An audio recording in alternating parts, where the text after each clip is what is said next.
Hello, my name is Benjamin Carmen, and as part of a course in the Foundations of Emergency Management here at Florida State University, I'll be speaking briefly on the role of non-governmental organizations, or NGOs, in disasters.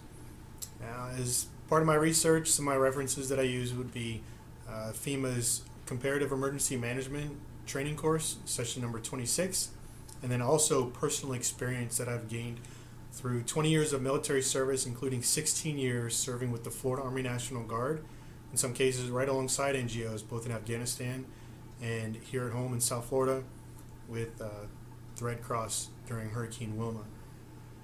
Now, in order to understand the role of a non-governmental organization, it's important to know what an NGO is to start with. An NGO is a nonprofit organization that is civilian-based and civilian-staffed. Their members come together usually having common backgrounds such as religion or technical abilities. Some have the ability to practice medicine, whether it's doctors or nurses. And then in other cases, it could just be geographical location that brings people together that want to assist their communities in times of need.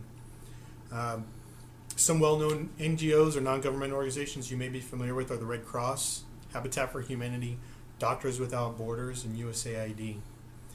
The primary mission focus of an NGO is to provide support in both cultural areas, social, environmental, educational, and other issues that arise during disasters.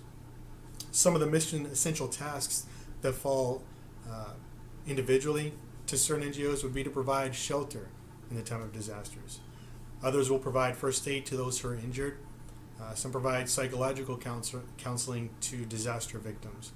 Also, there's logistical support that's needed, both providing transportation for workers to and from a disaster site and victims away from the site itself. And then finally, also, one of the important essential tasks would be food and water aid.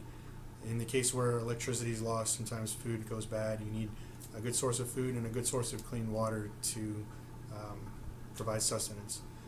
Those are all those mission essential tasks that NGOs provide. Now, some of the personal experiences that I've had with NGOs, one was in Afghanistan. While I was serving over there in a military police capacity, we went out on missions right alongside USAID.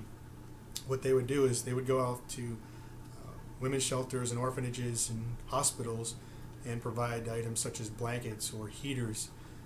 You would think that, in a nation that's war-torn like that most of the casualties would be combat casualties, but that's not the case over there. Because of the elevation where I was in the Kabul region, we would have snow sometimes up to our knees, and the citizens, the local nationals, not having electricity, would actually die by the thousands. So getting them much-needed supplies like those blankets was a way to help assist in making sure that they survived the winter. Now, about 2 months after I got back from Afghanistan in 2005, Hurricane Wilma struck South Florida, and it destroyed several properties, knocked out the power and communications in the area. And one of the things we had to do as National Guard soldiers was to go out and set up what's called point of distribution sites. Those are pod sites. Now, in these pod sites, you would also have non-governmental organizations working right alongside us. And I remember the Red Cross, for example.